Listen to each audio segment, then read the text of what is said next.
joining us on ESPNU. Number 2 Stanford taking on number 16, the University of Oregon. Stanford at 11-2, Oregon at 9-3. With Karch Kirai, I'm Paul Sunderland. Stanford has dominated this series, 57-4 overall. And Stanford, the defending national champions, and a nice block here by the University of Oregon again.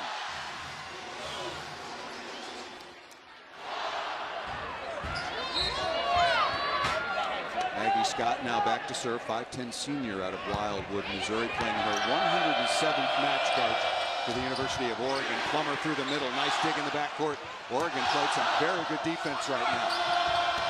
Oh, rip-a-rack-a-lacka out of the middle. Adriana Fitzmaurice doing some damage to Maggie Scott. And it starts with Janet Gray. Watch how hard she jumps as a setter. She gets the blocker up in the air, a one-on-none situation. She sold that hard and made a job very easy for Fitzmaurice to put the ball down.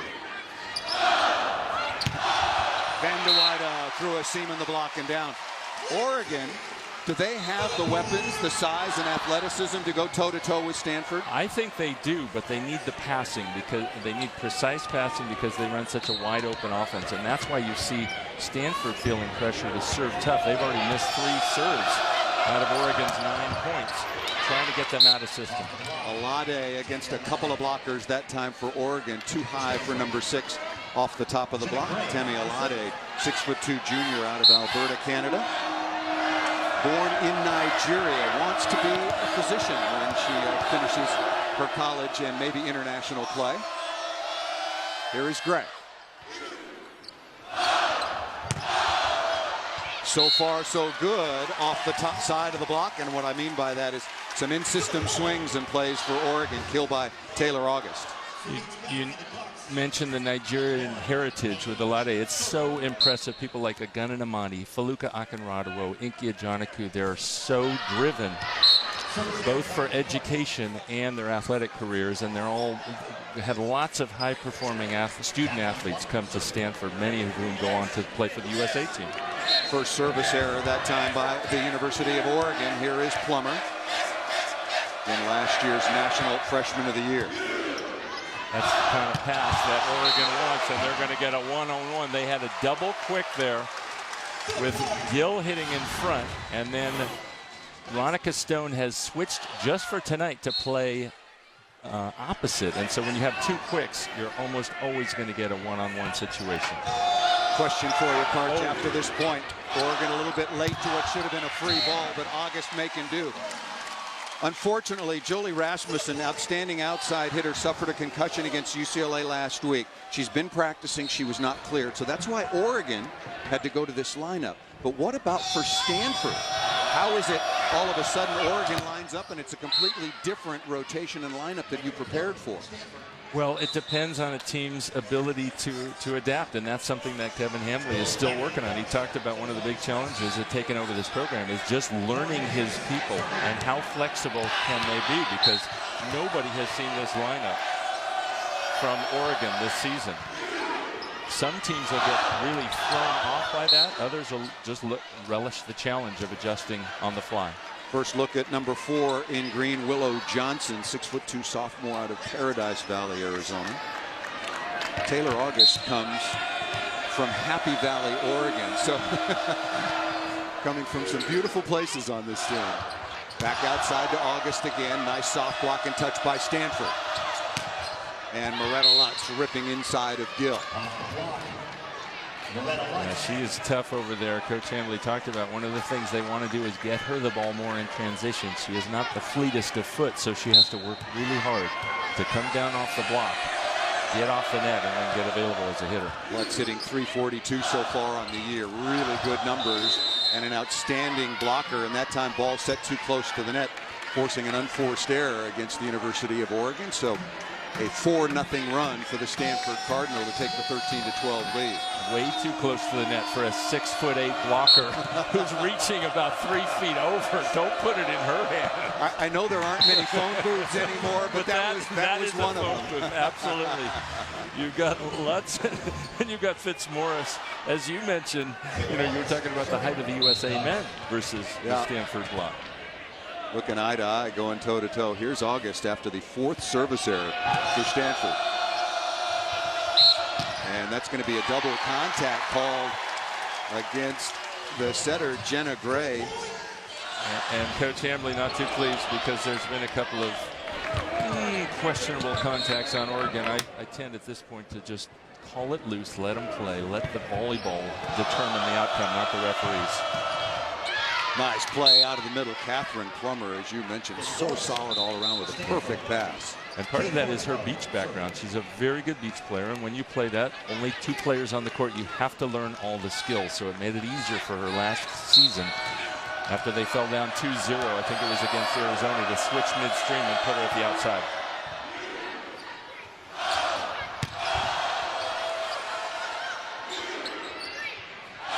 Johnson with another look, trying to go inside, dug again by Plummer. And McClure, a little bit of off speed inside the block and down, but a couple of wonderful plays by last year's freshman of the year, Catherine Plummer. Good start here in Eugene as expected. Stanford on top of Oregon at the break. 90 Day Fiancé is back. Catch up on every past season on TLC Go before the epic premiere. She picked me. She picked the United States.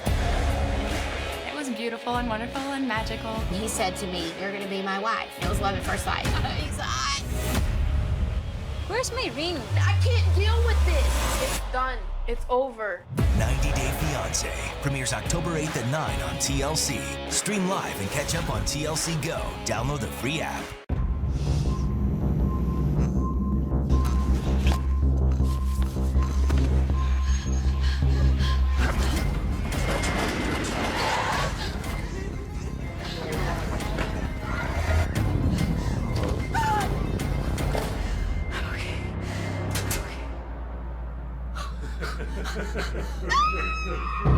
Fear is waiting for you.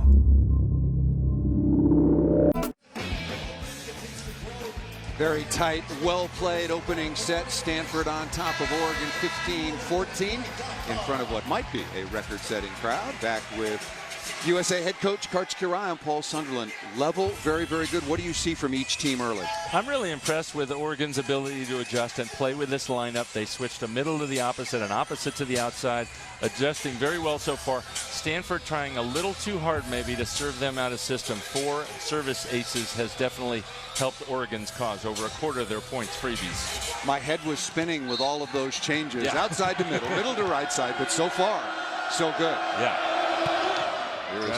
Got to credit the Ducks.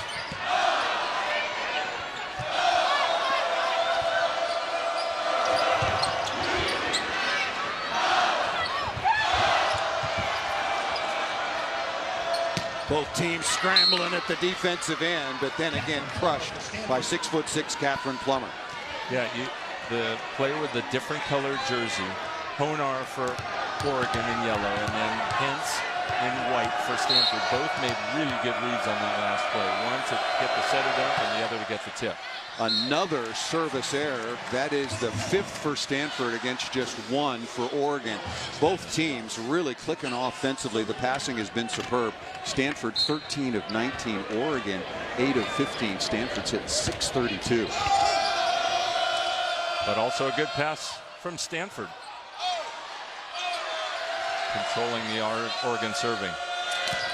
Megan McClure, beautiful high flat swing for the 6-foot freshman out of Rancho Santa Margarita, averaging just under 2 kills per set. This is a very, very young team. 4 sophomores. Remember, they were freshmen last year when they won the national championship. Now McClure comes in as a freshman. Moretta Lutz is a redshirt senior. She ruins the average.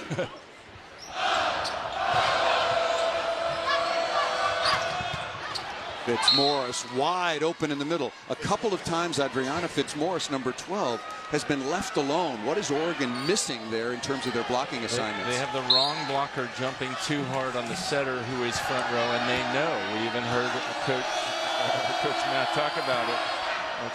Coach Matt Ulmer, that this setter for Stanford, Jenna Gray, can be very active. You got to be careful as a coach, because if you emphasize that too much, all of a sudden your blockers are on her and they're ignoring hitters. Willow Johnson able to kill that ball into the cross court, averaging just under 3 kills per set. The daughter of Hall of Famer, the big unit, Randy Johnson. Oh boy, that's not a good set. Yeah, that's a very poor ball handling play, but Oregon Tech can't take advantage. Veronica Stone on that poor set that time from Stanford missed it over the end line. And Oregon cannot afford to bungle opportunities like that by hitting a free point out of bounds. Another service. Wow. 6 free points out of Oregon's 17 so far. That's really keeping them in the match. But can the Ducks take advantage? You would Not think. if you hit overpasses out of bounds, no. Right, and with this crowd, with the excitement of the match, taking on the defending national champions, you think the momentum of winning set number 1 would be really important. Moretta Lutz absolutely ripping out of the back row.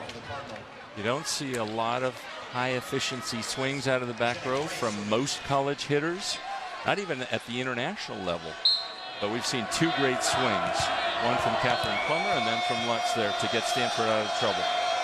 There is Jenna Gray, who was an All-American javelin thrower in high school, so it was pretty dangerous sometimes from the service line. Ball passed too tight, and that's going to be a violation called against a back row setter in the zone above the net, and so a violation called against Oregon, and now we got a timeout called by Matt Ulmer, head coach for the Oregon Ducks. The Ducks led early, but now Stanford has gone on an 8-3 run to take the 21-17 advantage over Oregon.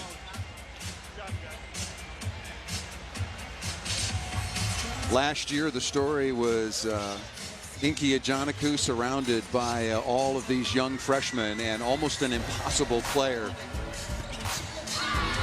to replace, and with good reason. Inky Ninkets, and they credited her with doing such a good job in growing as a leader and as a mentor for those 4 freshmen. She even said, hey, when I was a freshman, we had a really good freshman class. We were nothing like this group of freshmen. So mature and just their approach to the game. But even when they fell down 2-0 in that regionals at the regional final in Wisconsin, they went back into the locker room in the break, and she said, look, you are better than this. You've got to believe in yourselves. And they did, and went on to win the championship. Special player, special young woman who may well be on your Olympic roster in 2020. She's been dealing with some injuries coming off that national championship ever since. Working very hard, making progress, and but was unable to compete at all for USA this year of 2017. High hopes that she might get into action for the next year. There is Taylor August, one of the offensive leaders for Oregon, wearing number 7 in green, now 3 of 5. Oregon's hitting .333, but Stanford is just lighting it up right now. And here's that hybrid serve that Jenna Gray's been working on with a little bit of topspin. Honar with a pretty good pass off the tape and a chance to extend this run. Good set to the outside. Blocked by Plummer. She has served, she's played defense, she's hit out of the front row, the back row, she's received serve, and she's played pretty good defense, but hasn't done much other than that. Other than that, nothing. It's a quiet night. But that's exactly what she did for this team last year. She was playing opposite them. She needed to play outside, and she's just so versatile. They could use her anywhere. She also set a lot in club and in high school. She could fill just about any role for them, and there's that hybrid serve of Jenna Gray's giving Oregon all kinds of trouble. Jenna Gray now with her 23rd service ace on the year. The 6'1" sophomore out of Shawnee, Kansas. And what we mean by hybrid is there are 2 main types of serve. One is like a knuckleball in baseball. You try to hit it clean with no spin. The other is what's called the jump topspin serve. You see that much more in the men's game. And then there's one that's a tweener. It has a little bit of topspin, and that's what Jenna Gray's using. That hybrid can give passers lots of trouble, especially when it travels the long way from corner to corner. Oregon taking a much-needed timeout, so that allows us a moment to remind you that Saturday the Paul Bunyan Trophy will be on the line at the Big House. It's Michigan State and number 7 Michigan, 7:30 p.m. Eastern Time, 4:30 out here on the West Coast. Coming up on ABC, also streaming live on the ESPN app. Stanford, if you weren't with us right at the beginning of this match, we showed you the Pac-12 standings. Now the only undefeated team in the conference, a conference that has 7 teams like the Big Ten, Card, ranked in the top 25. USC was previously undefeated, but they were swept in Tucson earlier this afternoon. And if Stanford can go undefeated by beating Oregon here, Oregon State at their place, and then UCLA and USC at their home facilities, and then finally Washington at home, they're going to be in the driver's seat in a great spot. They would love to host a regional. Last year, the NCAA switched to hosted regionals. The top 4 remaining seeds get to host. That's going to be a foot fault called against Jenna Gray. Boy, you don't see that very often. But good work by the officials. So that would be the, what, 7th service error. And yet, you can't fault them too much because look at the score, 23-18. When you're that good offensively, you can take more chances at the service line. Right over the top of the block by number 17, once again, Moretta Lutz out of Houston, Texas. And, of course, Houston hit so hard by Hurricane Harvey. But I was talking to the SID and talking to Moretta earlier today. Fortunately for her, her family home was not affected by the hurricane, but the Houston area and much of Texas was really devastated. Oh, that's going to be a net violation, a little too tight to the net. But Stanford certainly has some margin for error, leading 24-19.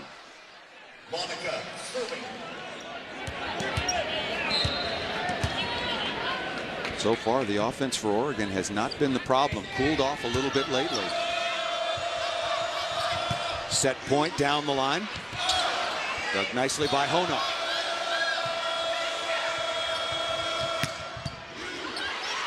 Ball dug a little bit too tight to the net. You can't make those kind of mistakes. Oregon just can't score points. They get a touch defensively, but they get no swing out of it. So the opening set before a record-setting crowd here at Matthew Knight Arena. It's number 2 Stanford, 25-19 over the Oregon Ducks.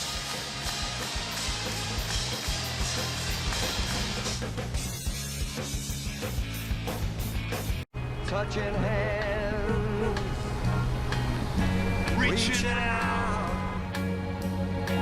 touching me, touching you. Sweet Caroline, good times never seem so good. So good! So good! Make your commute a little sweeter in the newly redesigned Hyundai Sonata, our best Sonata ever.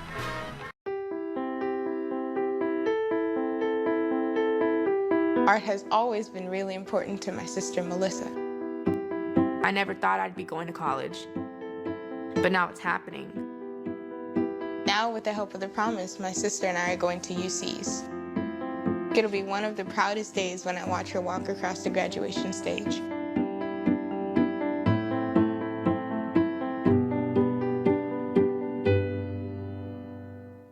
Day Fiance is back.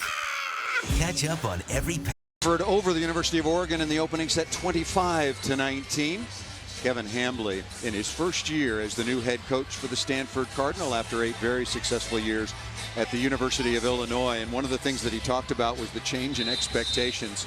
He said at Stanford, you either win a championship or the season didn't really happen. He said, look, in my office, there are all 7 of the national championship trophies, but you also get a trophy for being in the national semifinals. Or and the national final as runner-up. They've been runner-up. He said, I have no idea where those are. Meanwhile, when he was at Illinois, they made the national final, lost, and they all got graded at the airport. So a little different expectations, but he said he's relishing that and embracing it because Stanford is in a position to play for championships each and every year. Oregon was going toe-to-toe. It was 15-14 at the media timeout. What changed over the second half of that opening set? Oregon's passing broke down a little, and Stanford's offense got even stronger. There was, even if Oregon is getting good touches, you have to get 3 good touches, or at least 2. You have to get a dig and a set. And even in that last rally, Oregon not getting any swings out of defensive contacts. So best 3 out of 5 sets, first 4 sets to 25 points. And here is one of the 2 setters for Oregon in their 6-2 system. Maggie Scott on to start things off. trying to work short, and Formico was all over that.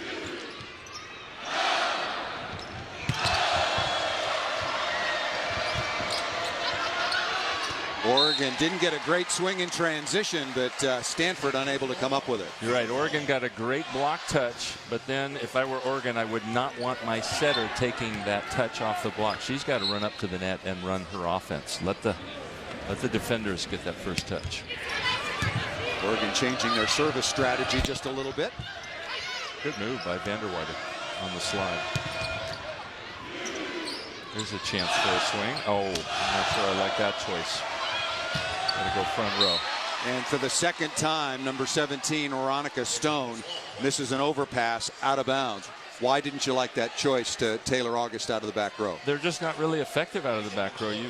You can give Vanderwater a better swing. You can give something over on the right side, even though you have a true middle playing on the right. So you talked about 3 good touches. Oregon there with 2. Good soft block, pretty good set. Well, at least the choice. And then Stanford was able to capitalize. Here's Megan McClure back to serve, just underway here in the second set. And that ball drifts out of bounds. All right, if you're Kevin Hambly, and you can look at the numbers and go, well, wait a minute, we served 7 balls, make it 6 balls out of bounds in the opening set, or make it 7, and now you've served out 8. What do you tell your team? Hey, they just won 25-19. We had the Public Grove U-Nuts at the Olympics. We had a match against Italy where we missed 9 serves and won the set to 25 points. I don't know how that even happens, but the thing that you do like as a coach is you want your team to play aggressive, and then you can always rein it back in. It's much tougher to do the opposite, that they're playing tentative and you have to push them more. Yeah, you're going, Paul, what's the problem? We served out 7 times and we won the opening set easily. Yeah, exactly. We got a problem with that? Isn't that the idea? And Adriana Fitzmaurice crushing that ball to the floor again. Boy, this Stanford team with so many weapons. Yeah, especially when they pass the ball right in the middle of the court, right where they want their setter to run the offense from. That's what we would call an in-system pass, a perfect pass. Fitzmaurice goes to the sideline, a sophomore out of Overland Park, Kansas, part of the Pac-12 all-freshman team last year, as well as an honorable mention All-American. There's no call. Nope, there's no call. Nobody made a call. What? The ball was stuffed by Catherine Plummer. Of course, Oregon is saying the ball is out of bounds. The challenge system is in effect. You can challenge ball out of bounds, ball off of a player of the block, ball a player into the net. Take another look. Oh, I see. They're wondering, it landed out of bounds, but they're wondering if it hit the foot of Veronica Stone on the way out. It went right between her legs. Let's see what they come up with. Oh, they're calling a play over. They could not make a decision. Wow, that's interesting. I think if it didn't hit her in the foot, you got to give her the call. You got to give it as a tool. But and they're just going to keep playing. The lines person didn't signal that she was unsighted. Just didn't make a call. Yeah, I haven't seen that much. Nobody even makes a stab at it. Good pass again, leading to an easy side out. And Lauren Page, the 6-foot junior, out of Riverside, California, much more comfortable back in the middle. And you have her running quick in front of the setter, and then you have Veronica Stone running behind the setter, and that's a really tough play. That's why Stanford is serving so tough, because as soon as you knock a play, the other team get a poor pass from them, they can't run that double quick. And a rare service error here for the University of Oregon, just their second so far on the evening. And Jenna Gray back to the line with her big arm, her All-American javelin throwing arm on the jump hybrid that will probably hit cross court. Registered her 23rd ace in the latter stages of the opening set. And misses that one out of bounds. No topspin on that. The hybrid usually has a little, and so that's why it flew long. There is Veronica Stone hitting .410, second best in the Pac-12 conference, trailing only Tammy Alade from Stanford.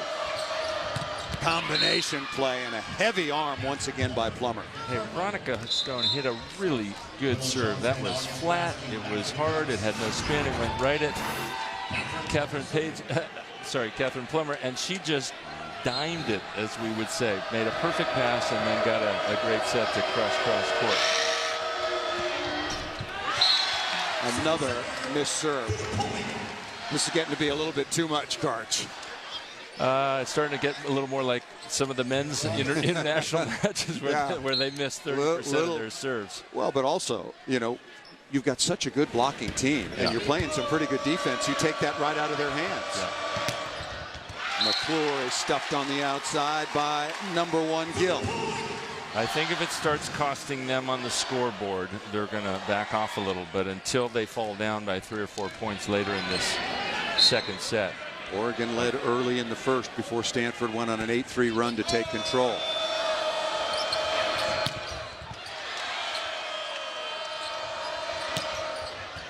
Oh, you got to get a better dig out of that. Pretty good set to the outside. Van de Weyde looking for some hands into the cross court and misses that out of bounds. That was a pretty easy defensive play by Taylor August. She just got to push that closer to the net, somewhere around the 3-meter line. Here is Morgan Hintz. Outstanding libero for Stanford, the 5'9" sophomore out of Lakeside Park, Kentucky.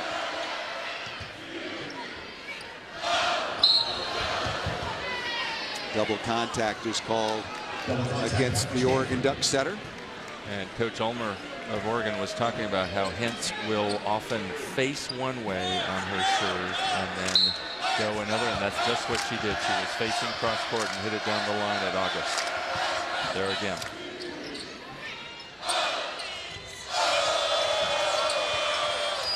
Oh, that's going to be close. Yeah, Sumit Gill got there too early. Thought that was a good call.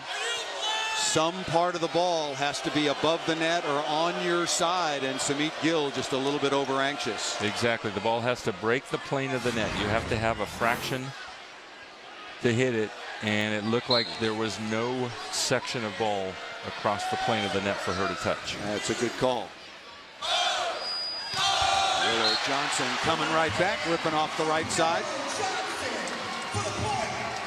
That's a really hard play for younger middles, even at the international level, to master that. You have to wait until the ball on the overpass comes far enough across the net to get to touch some part of it. One-footed takeoff out of the middle, and Adriana Fitzmaurice, like the rest of her Stanford teammates, been basically unstoppable. Fitzmaurice, wow, 7 of 13. It seems better than that. Stanford as a team is hitting .425. Oregon just 172 right now as Formico is back to serve. Well, you got Fitzmaurice 462, Alade 600, and Lutz 571. Those are going to be.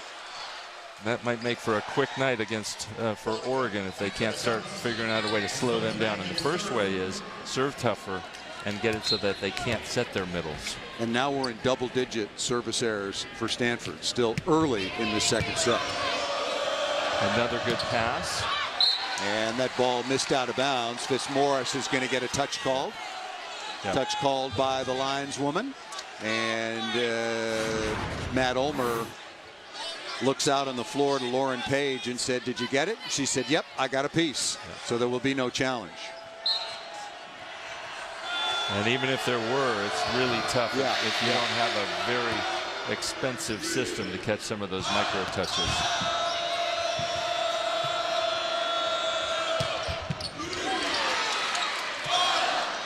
Nice up by Honar.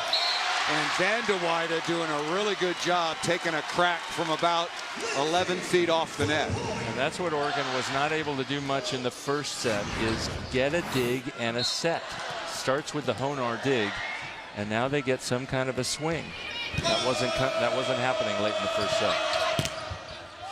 Plummer again off the edge. Honar can't get a hand on this one. Catherine Plummer now with her 4th kill on 8 swings. Leads Stanford in total attempts by a wide margin and was averaging almost 10 attempts per set. And Kevin Hambley told us, look, that had a lot to do with Moretta Lutz being out the beginning of the season. That's too big a load. We want more balance. Ball pass too tight. Crack-a-lacka straight to the floor by Plummer.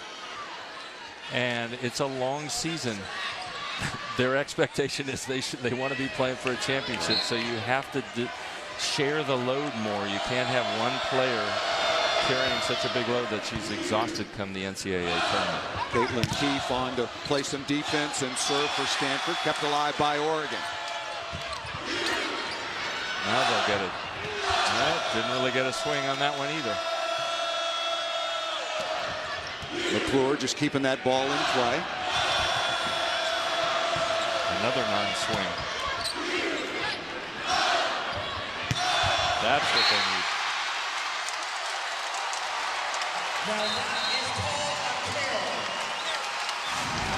Taylor August, number 7, down the line after a long rally won by Oregon.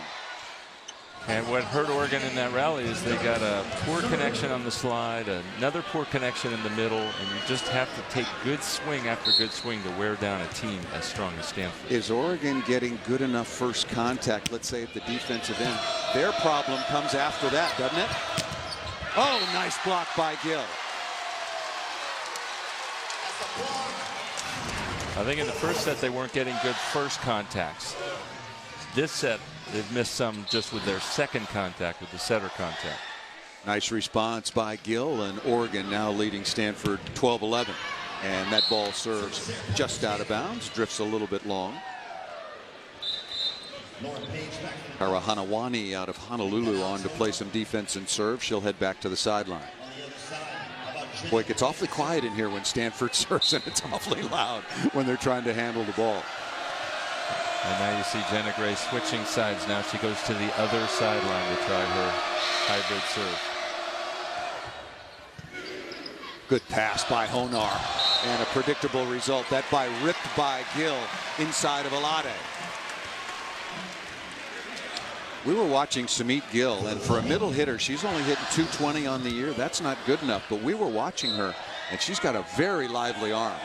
And Coach Ulmer was saying that she's been virtually unstoppable in practice in the mornings. They just have to figure out a way to help her turn it on when they're actually playing Pac-12 opponents.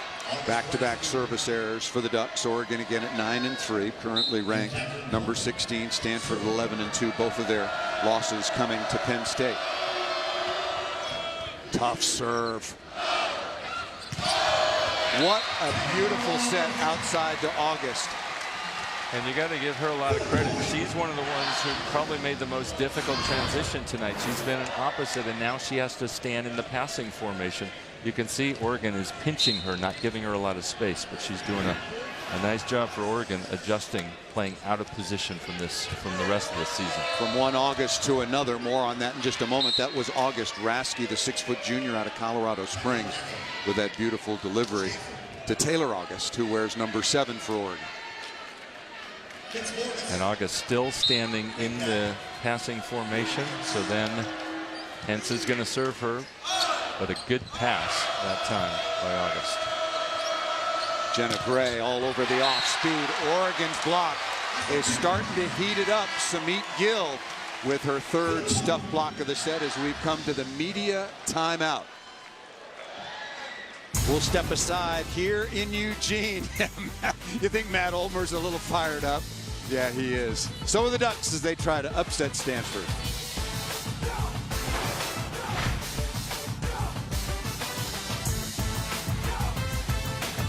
It's Mattress Firm's semi-annual sale, meaning your favorite mattresses are on sale. On top of that, get an additional 10% off, like a Beauty Rest Firm Queen mattress for $454.99. Plus, get an additional 10% off, only at Mattress Firm. Everybody clear? Hey, Xfinity customers. A lot of gold. You've hit the mother load. This looks good. It's now easier than ever for you to watch Gold Rush. Just download the Discovery Go app and choose Xfinity to sign in instantly. With one click, you can watch every Gold Rush ever for free. Plus new episodes live on the app. That's how you do that. Gold Rush. Watch the new season Fridays at 9 on the Discovery Go app. Wouldn't it be nice if everyone offered as many standard safety features at no additional cost as Toyota? Like getting alerts and braking assist before a front-end collision happens. And cruise control that maintains your speed and a safe distance from the car ahead.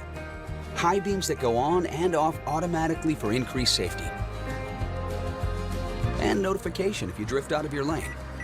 Toyota Safety Sense. Learn more at toyotasafetysense.com. Toyota. Let's go places. It's week 6 in college football. We'll have a couple of big ones for you on ESPN this Saturday at 3:30 p.m. Eastern. It's number 13, the Canes taking on their rivals, the Noles. Then it's over to College Station for number 1 Alabama, squaring off against 4-1 Texas A&M. As always, both games are streaming live on the ESPN app. Back with USA National Team head coach Coach Kirai. I'm Paul Sunderland. Thanks for joining us for this one. Stanford on top of the Pac-12 standings. The defending national champions last year really went on a late season run. Finished 27-7 overall against starting 4 freshmen, 15-5 in the always tough Pac-12 conference. And then what a run they went on in the NCAA tournament. And you and I got to work one of the first matches that they played with that changed lineup. And they smoked USC at Galen Center, and that's when we both said, "Whoa, look out! Look this out!" Team exactly right. Really big trouble in the NCAA tournament. You have a much better memory than I do. I didn't remember that, but I do now. Yeah. They had lost to UCLA, but Inky had hurt herself, Inky Ajanaku, in that match. She came back, and they played with the new lineup, and they were unstoppable.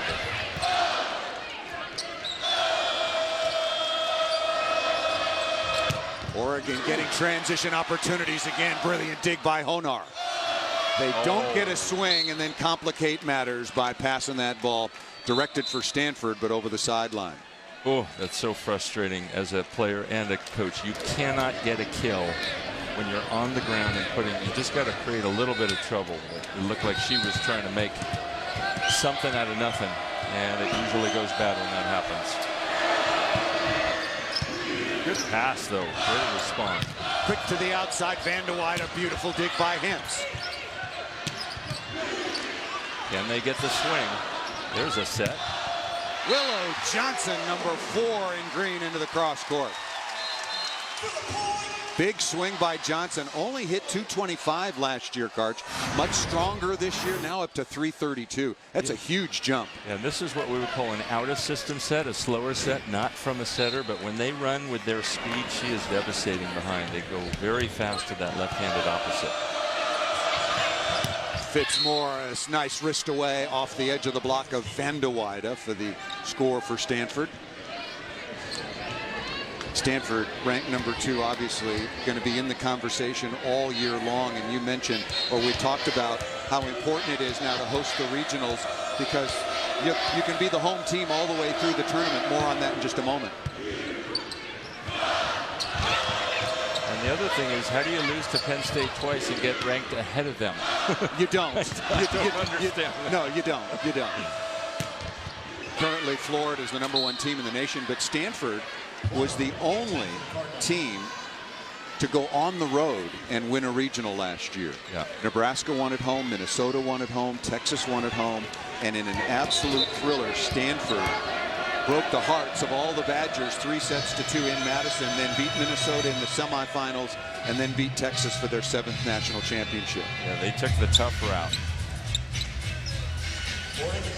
But it sure was fun in those regionals. Just when they were hosted, the energy in those 4 gyms was phenomenal. Oregon using one of their 3 total challenges, unlike in international volleyball that you saw in the Olympic Games, where you have basically, you can be wrong twice per set. Yeah. College volleyball, you get 3 total challenges. Oregon here is challenging a net call that went against them. If you're just joining us, Stanford, number 2 in the country, won the opening set. It was very, very tight. It was 15-14 at the media timeout. Then Stanford went on a big run to close it out, 25-19. I don't see any net violation there. I did not see one.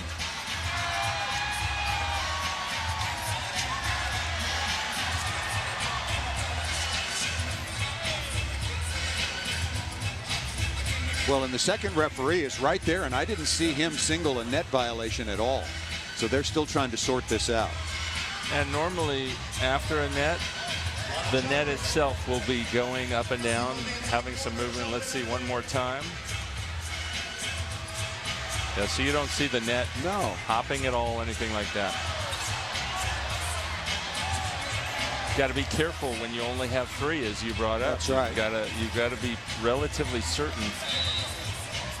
Yeah, no net violation. No net. There it is, as we thought. Yeah. So remember that one. Now tied at 17. Here's Megan McClure. Done an outstanding job so far here for Stanford. She's basically taken over that remaining outside hitting position. What a swing. Beautiful save that time by Maggie Scott, and then Van de Weyde puts the ball down. And you can see Taylor August saying, thank you for saving me. August doing a really nice job of switching from opposite to outside, but clearly Stanford is targeting her, trying to make her pass every ball. Here is Van de Weyde, a good flat serve. And Catherine Plummer off the edge of the block and down, that time using Veronica Stone. So back to Taylor August, number 7 for Oregon.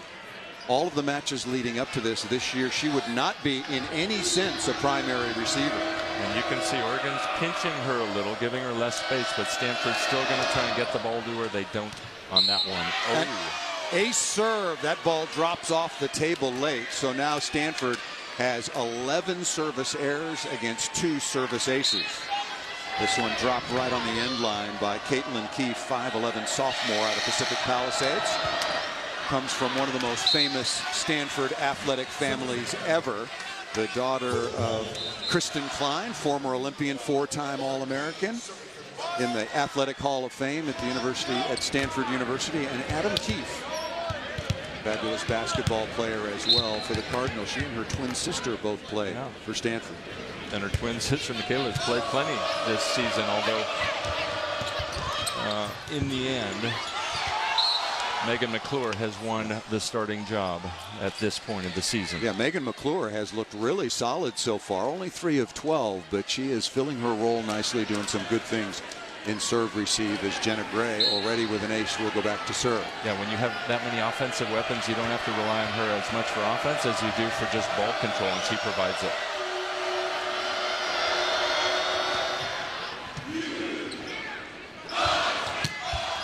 Veronica Stone misses that out of bounds, an unforced error there. That is the 9th hitting error so far on the evening for Oregon. And once again, Karch, it was 15-14, very, very close, virtually a tie like in the first set. And now Stanford streaking a little bit to take control of the second. Mentioned that Florida was number 1, Stanford currently number 2. There is I've seen Minnesota, I've seen Wisconsin, seen Penn State. There are a lot of really good teams in the country this year. There are 5 very, very good teams in the Big Ten. And we've already told you that there are 7 Pac-12 teams currently ranked in the top 25.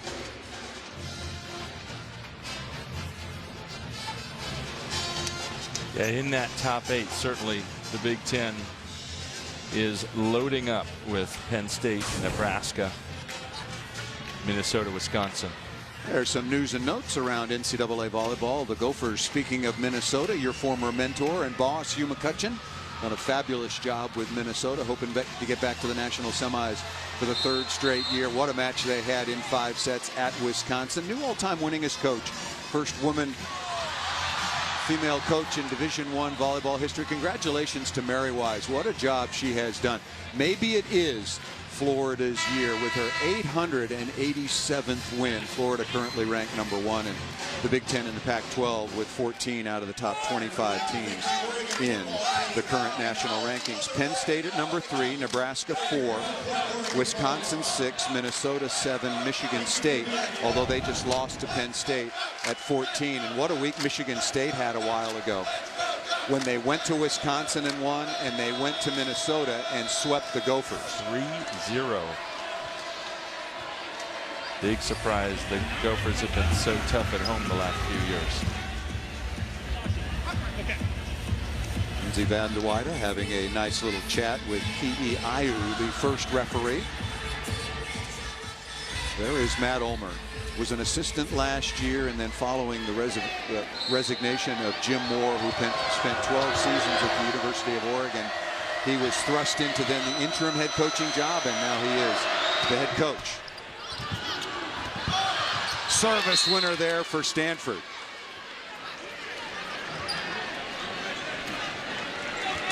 Now the 3-point advantage for the Cardinal, 22-19. There is Matt Ulmer. We found out something interesting earlier this afternoon. He's the head coach, but his contract is up in December. I found that very, very interesting indeed. That ball served out of bounds.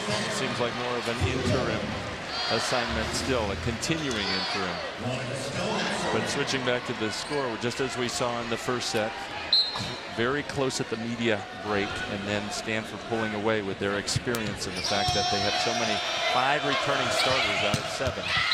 Boom from Moretta Lutz on the left side. Crack-a-lacka from Moretta Lutz. But why is Oregon serving Morgan Hintz? A perfect pass by one of the best liberos in the country. They're wearing number 9 in the white jersey. Service error there, clearly, Karch. Clearly. The person in the different colored jersey almost always is the best passer on the team. And keep it away from them. Good soft touch. Legally set from behind the 10-foot line by the libero. Oregon's got to have this. There's a better dig and a good set. Willow Johnson is stuffed by Alade. Timeout called by Oregon, now trailing 24-20.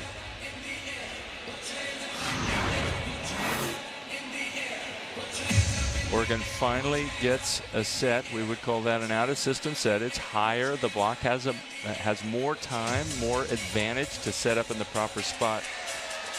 And Willow Johnson dragging it down just barely above the tape. Even though she's tall, jumps well, she's got to hit that deeper in the court, higher across the net.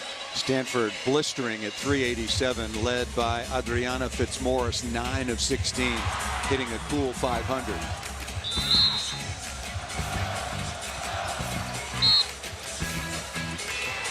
And that's what so often happens is teams can hang with a good team for the first half, but you've got to put together a complete 25 points or more game of volleyball. Well, we talked about it. A good team like Stanford. Excuse me, Karch. We talked about it at the 15-14 media timeout. Could Oregon continue their high level of consistent play? The answer was no, because in the opening set, Stanford went on an 8-3 run to take control of that set. At the break, Oregon had been siding out at 78%. That's extremely high, and now they've come back down to earth, and they're at about 69. And one for their last 9. One for their last 9 in serve receive. Yeah. And Stanford has answered with another big run, this time 7-2 to take control. And 14 service errors doesn't seem to have hurt the Cardinal, at least so far. Not hurt them at all. They will have to be careful, though, if a team's better offensively, Stanford's going to have to be careful. They can't afford to do that all season long. Ball dug right on top of the net. Moretta Lutz, 6'8", knows exactly what to do with that. Well, Stanford goes out on the road again. Why not? 13 out of their first 17 matches away from Palo Alto, but Moretta Lutz and the number 2 Stanford Cardinal rolling right now against the University of Oregon. We'll step aside. Karch Kirai will have a conversation with Oregon head coach Matt Ulmer at the break.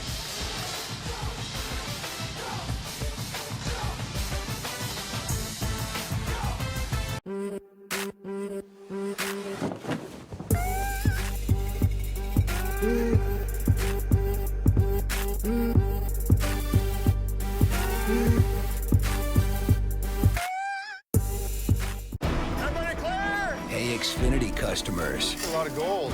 You've hit the mother lode. This looks good. It's now easier than ever for you to watch Gold Rush. Killing it! Just download the Discovery Go app and choose Xfinity to sign in instantly. With one click, you can watch every Gold Rush ever for free. Woo! Plus new episodes live on the app. That's how you do that.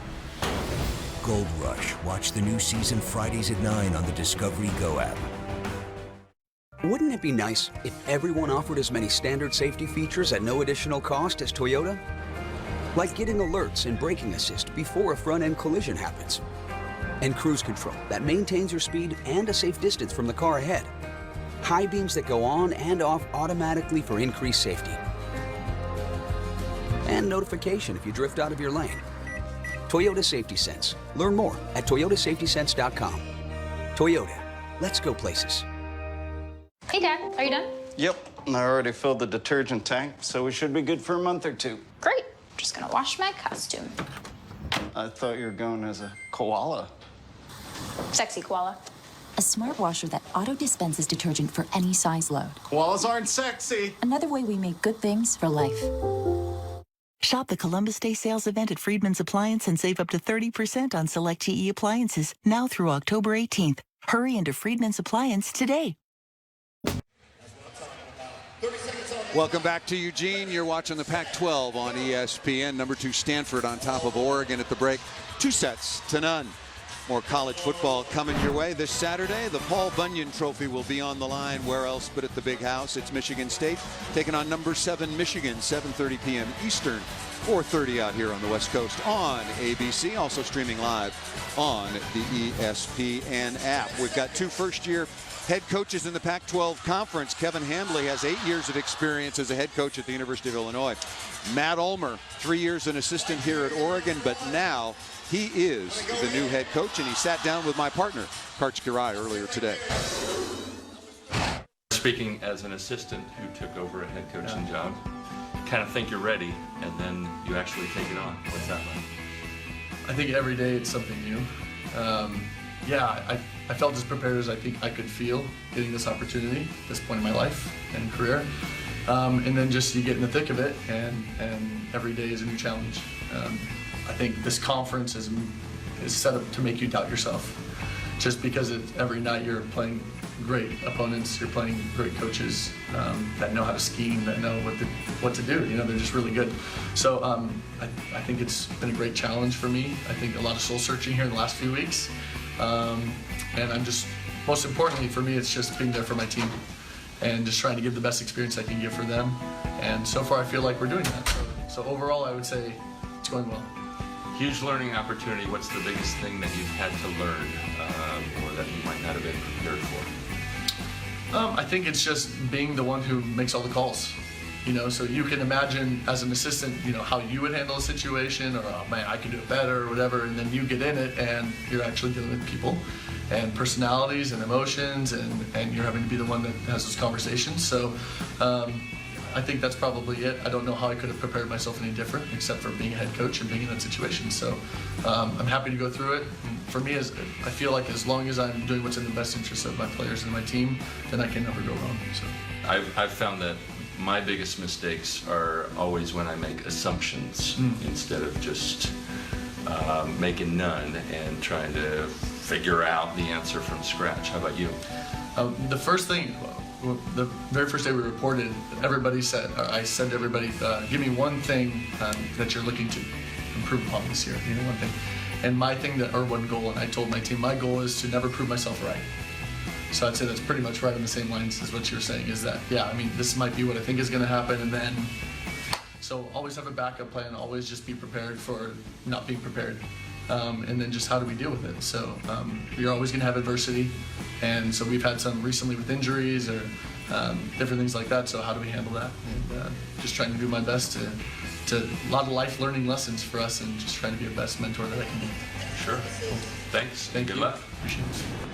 Back with Karch Kirai, I'm Paul Sunderland. Your conversation earlier, Coach Kirai, and you've got 2 head coaches, but came to their jobs in decidedly different ways, and also have been given a different hand, if you will, as they approach them. Yeah, 2 brand new head coaches in a tough conference like the Pac-12. I think Matt talked about his challenge, being a first-time head coach. Hambly's challenge with Stanford is different. He's been a head coach, but he had never coached these athletes, so he has to learn everybody in the program now, and on a very fast pace. It's like everybody's a freshman to him. Catherine Plummer, Adriana Fitzmaurice, hello, welcome. It's great to be coaching you, and let's get back to, speaking of them, back to this match. And I mean, the question is, look, how does Oregon get back in? It was all about, from 20 on, Stanford dominated.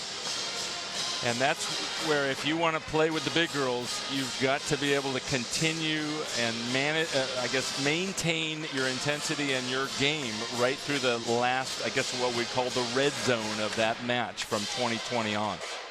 Oregon has been there. They were there at 15-14 in the second set. It was 20-19. But in 2 straight sets, Stanford went on an 8-3 run in the first and a 7-2 run in the second to take control. And 391 is just off the charts. But that's the kind of talent that Stanford has. They have weapons at every position. Both their middles hitting for a high efficiency. They have Lutz on the right and 2 strong left side hitters, especially Plummer. We'll step aside. Can Oregon get back into this match against number 2 Stanford?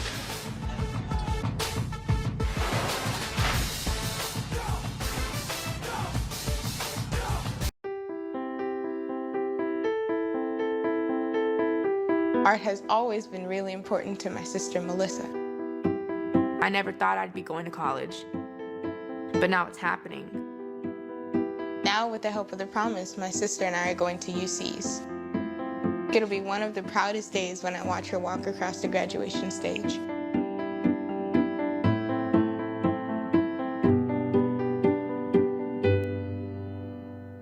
It's Mattress Firm's semi-annual sale, meaning your favorite mattresses are on sale. On top of that, get an additional 10% off, like a Beauty Rest Firm Queen mattress for $454.99. Plus, get an additional 10% off, only at Mattress Firm. Everybody clear! Hey, Xfinity customers. That's a lot of gold. You've hit the mother load. This looks good. It's now easier than ever for you to watch Gold Rush. Killing it! Just download the Discovery Go app and choose Xfinity to sign in instantly. With 1 click, you can watch every Gold Rush ever for free. Woo! Plus new episodes live on the app. That's how you do that. Gold Rush. Watch the new season Fridays at 9 on the Discovery Go app. 90 Day Fiancé is back. Catch up on every past season on TLC Go before the epic premiere. She picked me. She picked the United States. It was beautiful and wonderful and magical. He said to me, "You're gonna be my wife." It was love at first sight. He's hot. Where's my ring? I can't deal with this. It's done. It's over. 90 Day Fiancé premieres October 8th at 9 on TLC. Stream live and catch up on TLC Go. Download the free app.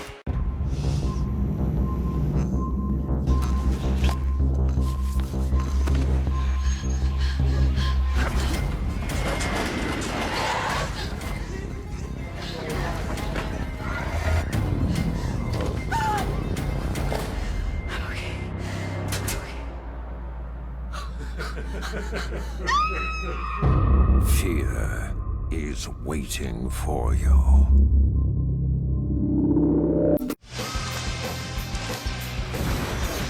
You're watching the Pac-12 on ESPN as we welcome you back to a raucous Matthew Knight Arena in beautiful Eugene, Oregon.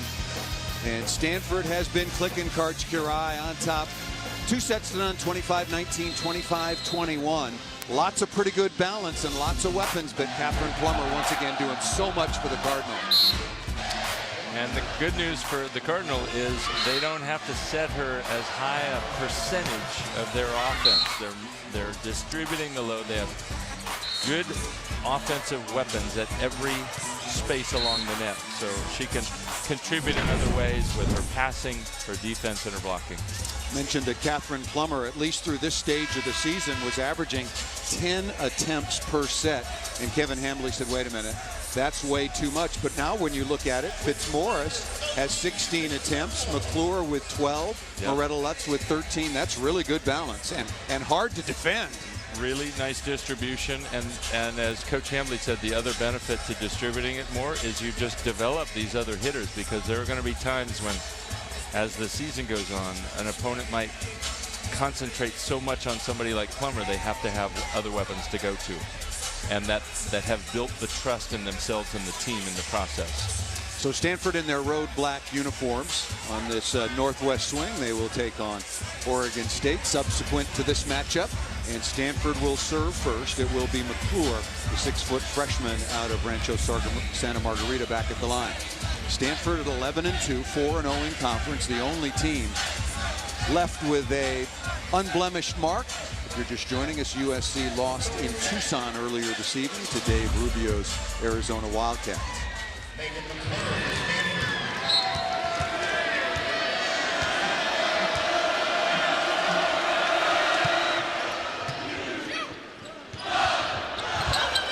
That ball off off of Stanford blocking out of bounds. The connection wasn't there, but Oregon will take it on a break as Van de Weyde goes back to serve.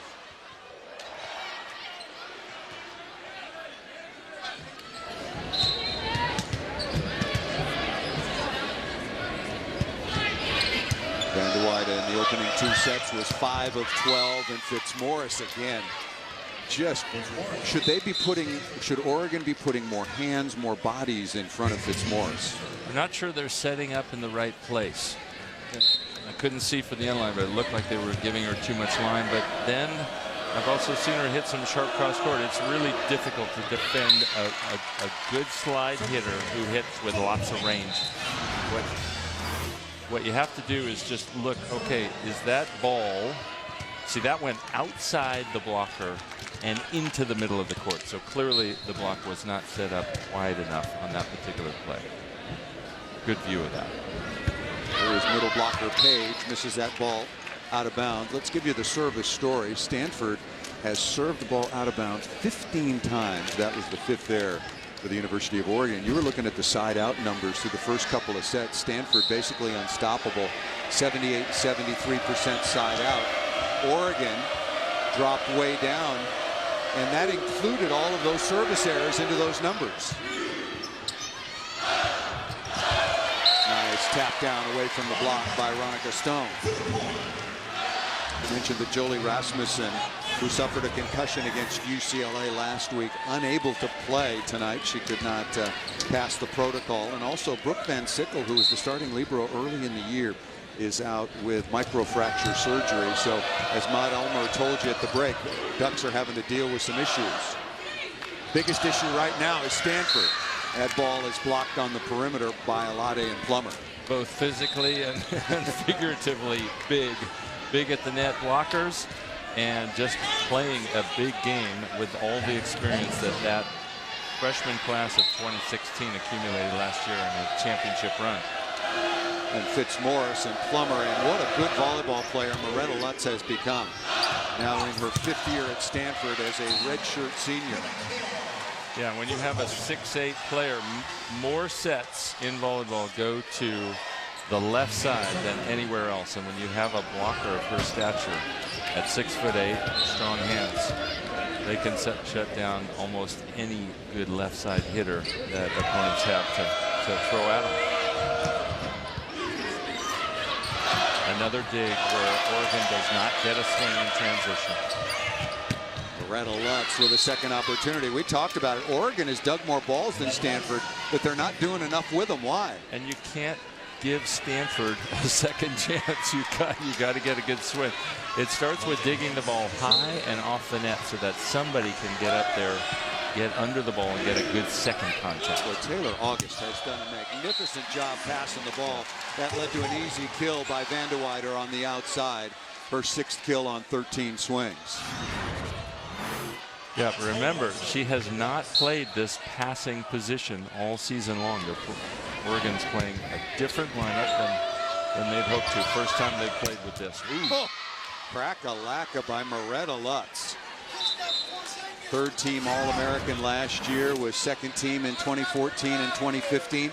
And when she came to Stanford, her former head coach, John Dunning, recruited her out of Houston Texans, said, look, we're going to redshirt you your first year. And what a player she has become.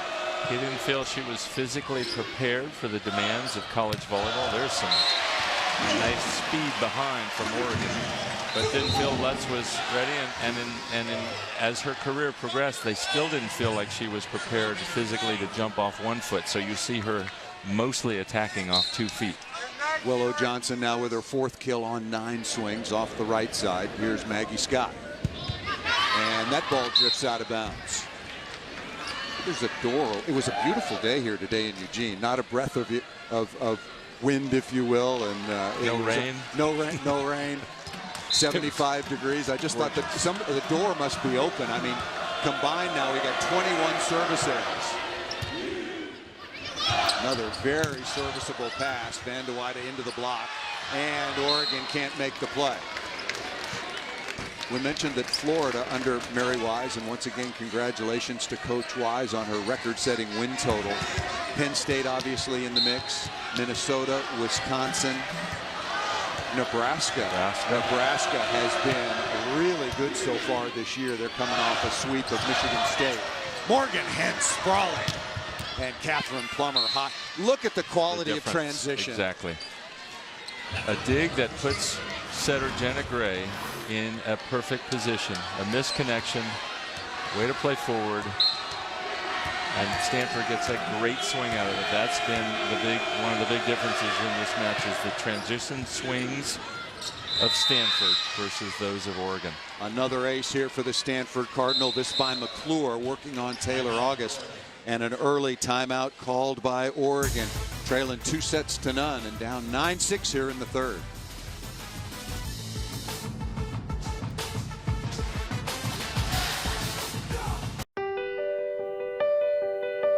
And Sony had always wanted to be a baseball player, and then he came here and found that he loved science.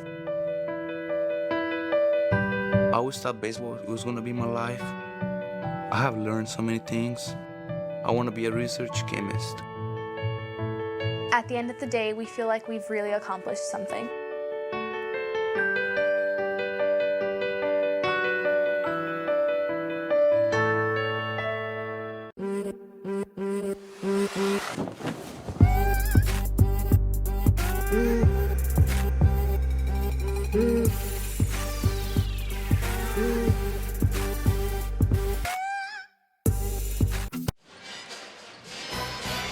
This Saturday, we'll have two big Week 6 games for you on ESPN at 3:30 p.m. Eastern Time. It's number 13, the Canes, taking on their rivals, the Noles. Then it's over to College Station, number 1, Alabama, against Texas A&M. As always, both games streaming live on the ESPN app. We were going through a list of teams, and we're going to see one of the favorites to get to their 6th straight national semifinal. That would be the Texas Longhorns. Absolutely loaded with talent. We spoke with head coach Jared Elliott earlier today, and he thinks his team is on a really good trajectory just now. So we'll have them at TCU on ESPN2 coming up this Sunday. Check your local listing. So obviously Texas in the mix seemingly each and every year. And in some ways, when you look at just the talent on paper, they might be more loaded than anybody, but they have to figure out how that talent fits together. And that's a new process each and every year, even if you just lose 1 or 2 players. Got to figure out how it all coalesces. Good word. Love coalesce. Oregon needs to coalesce around some transition plays. A bigger block. Fitzmaurice again with some help on the outside, this time from the setter Gray. And they got the great swing, but you don't want to hit at Fitzmaurice there. They got the good set, but then you have to go at the blocking target more. And the blocking target, not that she's a bad blocker, but Jenna Gray is about 5 inches shorter than Fitzmaurice. Ooh, an overset there. Setting error there and a net violation in any case. And now Stanford starting to pull away, as you would imagine. The crowd didn't like that call. Sydney Wilson, the 6-foot freshman out of Toronto, Canada, on to serve now for Kevin Hambly.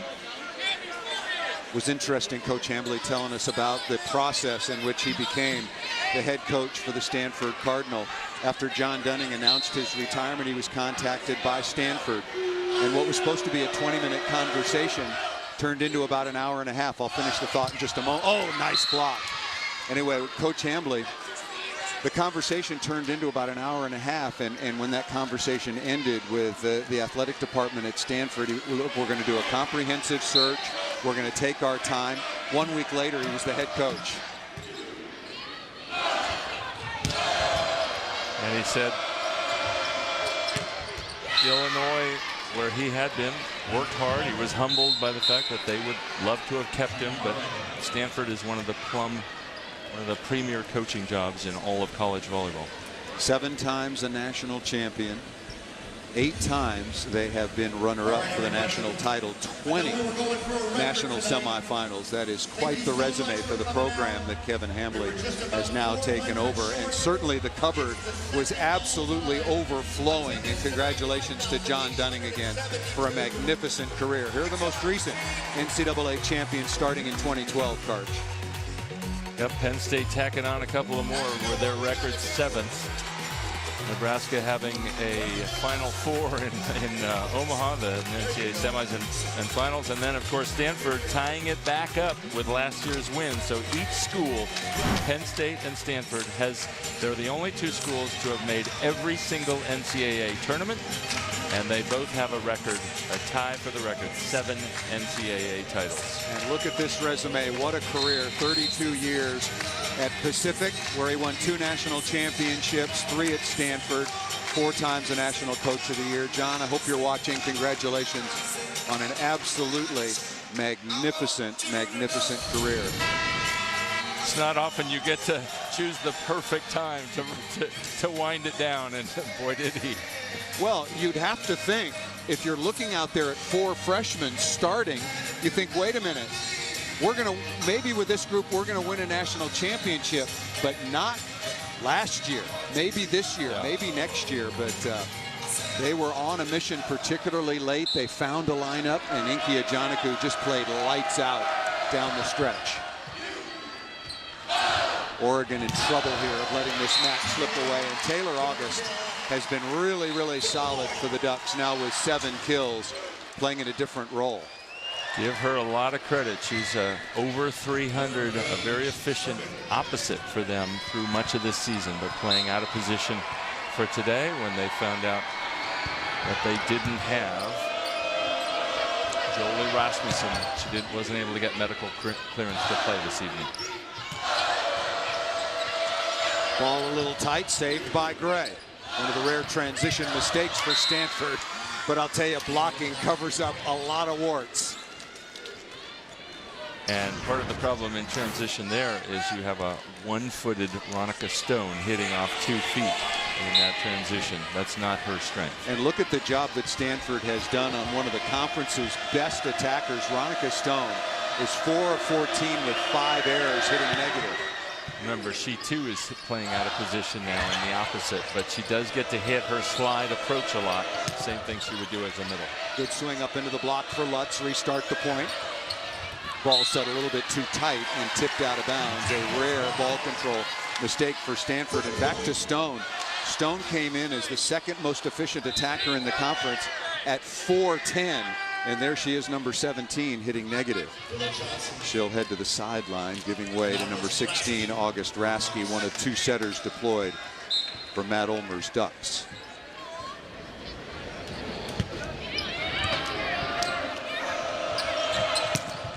Lutz is rejected. Sumit Gill has had a very nice match blocking the ball. And a nice season blocking the ball. That's one of the reasons she's on the court for them, is her strength as a blocker. They just need to get her going more offensively throughout the season. Still plenty of time for Oregon, but they need to be able to convert. Here's an opportunity, outside off-speed shot. And remember, we saw and heard from head coach Matt Ulmer in the scouting report, maybe you can find some soft spots in transition against Stanford. Especially when you have 6'8" Moretta Lutz as the off blocker. She's just not as mobile at that height. Overpass. And that's going to be a back row blocker called against Jenna Gray. And Kevin Hambley looking up at the scoreboard and thinking about calling a timeout, and he takes one right here. That's a very good move by the University of Oregon, taking advantage of the overpass.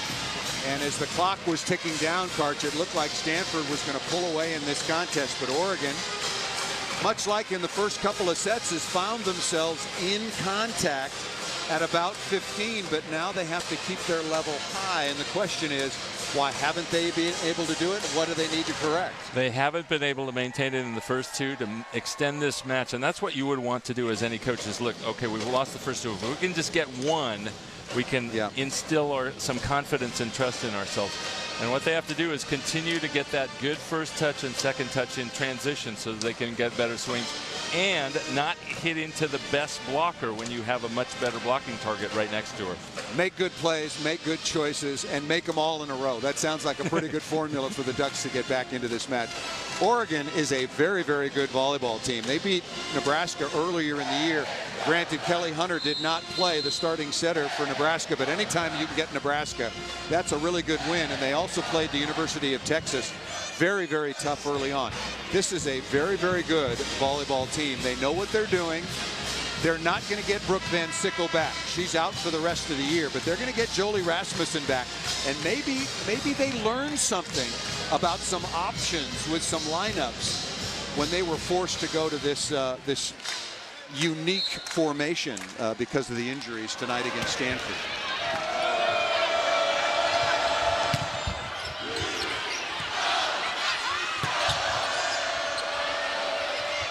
Here's Oregon's chance. Back to Johnson again, over the top of the block and down. Willow Johnson with a couple of really impressive swings and a pretty good chest bump. Save your jumps. You might be here for a while. It's been a long day of jumping.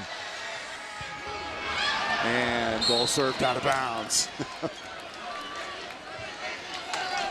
Well, you don't often, Paul, get a run on Stanford. You hate to end it with a service error. Just the first run Oregon's really had in this whole match.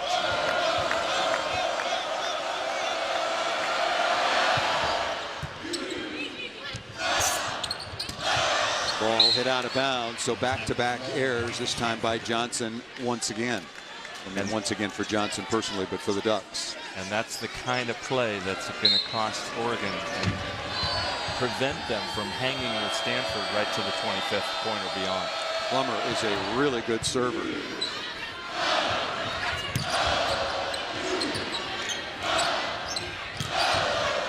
Softly up into the block, mishandled there. And Taylor August will take advantage. And the other thing is you're still setting into a really good pair of blockers on Stanford's right side. When you have a much smaller Megan McClure out here, you've got to set behind into a better blocking target to attack. August with her 9th kill on 21 swings. Good reach by Gill. Oregon transition opportunity, off speed and blocked right on the sideline. Big play once again by the Stanford block, maintaining their 3-point advantage, 17-14, and that is their 8th stuff block for Stanford. Yeah, Willow Johnson is trying to go off speed on that and beat Morgan Hicks. Shank pass here, and now 18-14. Stanford has been going after Taylor August, who's playing out of position. She's been playing on the right side, which means she had not been passing so far on the season. Good play by Oregon to try to take that away. Fitzmaurice, cross body, missed it out of bounds. Big break for the Ducks.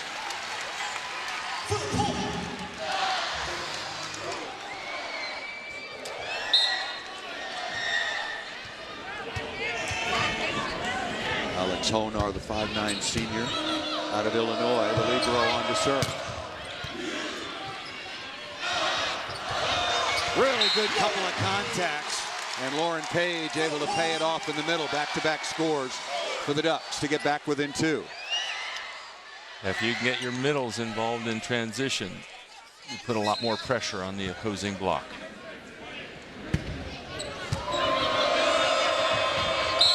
Back row setter violating the plane.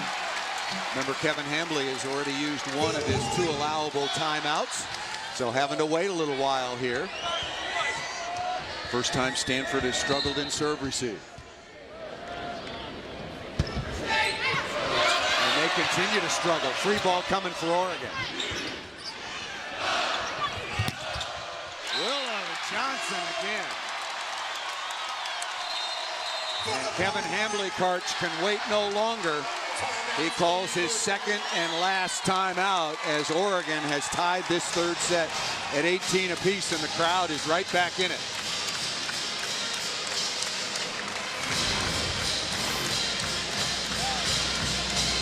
And there, Oregon making a really nice choice to go at a better blocking target. Really had a blocker and a half against Willow Johnson. A great look for her. all run by a good first and second contact. Willow Johnson now with 6 kills on 15 swings.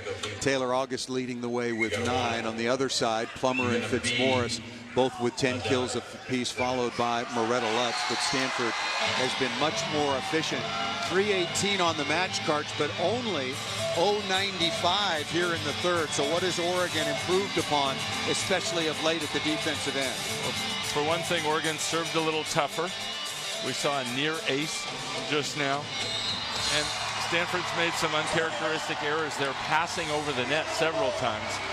They have such good hitters. If you just keep the pass 4 or 5 feet off the net, they'll get good swings. You've got to keep the ball on your side so you can let Plummer, Lutz, and everybody else attack the ball. Very interesting, very important to see where Oregon goes with this serve. Where should they go? Well, you don't want to go at Hentz. She's got the different color jersey, but you've got a couple of good passers here. Probably go at Plummer in the middle. I think she's a little less productive as a passer, and that pulls it 10 feet off the net. Good soft touch again. Oregon with a chance to take the lead. That's a good call. You couldn't hear the whistle, but clearly a lift. And the right call against the University of Oregon. So Oregon blowing the second contact there. Could have gotten a much better set from Alex Honor. Against the #2 team in the country that can block like this, you cannot make mistakes. Good swing out of the middle once again by Page. And it started with the pass from Taylor August, who's doing such a nice job adjusting from opposite to outside. Well-run offense. And Stanford has not taken it easy on Taylor August playing out of position. They are targeting her and serving any number of balls to #7. Working on McClure. Plummer out of the back row, just able to sneak that ball past the outside hand of Stone.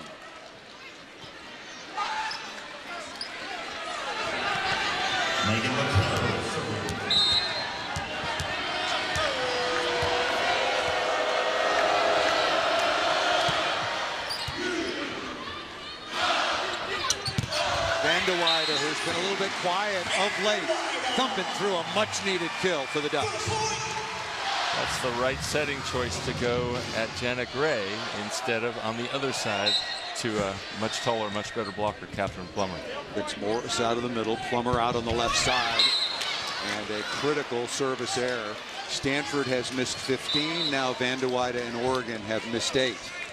You're just joining us. #2 Stanford at 11-2, won the opening set 25-19 and won the second 25-21.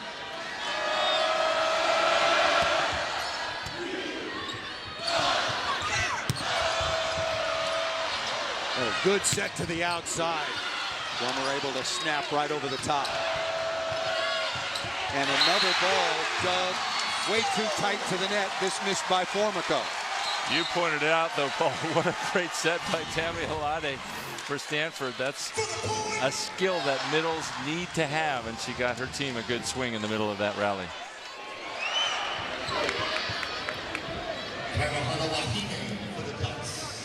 Hanawahine now on to serve and play some defense, tied at 21.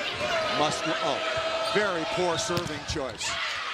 And Oregon suffers the consequences. An easy serve right to #9 in white, the libero Morgan Hentz. And that leads to an easy swing for Alade at the net. Her forte, her specialty, is staying in front of the setter, hitting off of 2 feet.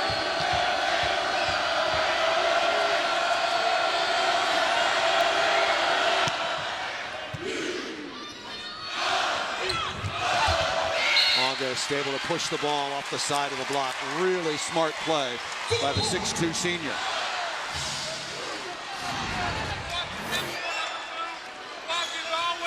Finding a little bit of space just around the outside hand of Moretta Lutz. Here's Rasky. Finding Plummer, but a perfect pass. Passes the ball and then attacks so efficiently on the outside. Plummer now with 13 kills on 20 swings. Among a very small handful of really elite all-around players in the country. Sumit Gill is dug by Plummer, kept alive on the stab by Hintz. Oh, Morgan Hintz almost there again. Almost got that one. What a rip that time by August when Oregon had to have it tied at 23. What a great hustle by Hintz. First, she has to chase it into the crowd, and then she almost comes up as she gets back in, almost comes up with that bomb across court. And then Oregon serving her, another mistake. Cannot serve Morgan Hintz. Is she among the top 2 or 3 liberos in the country now, Karch? Only a sophomore? Well, I haven't seen everybody this season, but she's awfully good. Match point number 1. Hintz for Stanford.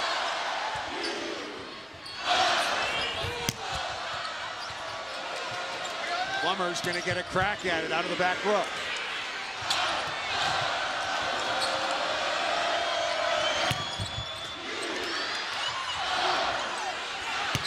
Van de Weyde into the cross court, but out of bounds.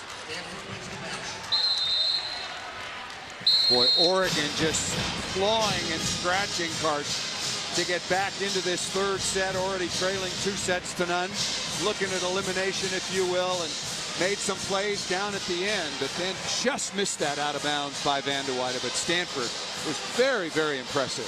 If you're an Oregon fan, you got to love how much they pushed and fought in that 3rd set instead of yielding. And if you're a Stanford fan, you got to love how they took all the shots that Oregon brought at them and still held it together for the win in 3. Catherine Plummer leads the way with 13 kills. Taylor August for Oregon with 11. We'll be back to Eugene, Oregon to wrap it up. Stanford, the number 2 team in the country, 3 sets to none over the Oregon Ducks.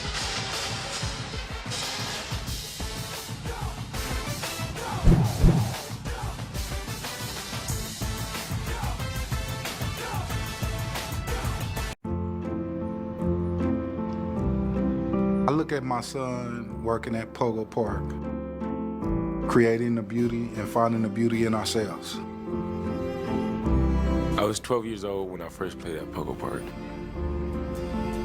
Pogo Park changed the neighborhood. Now I'm helping build the next Pogo Park.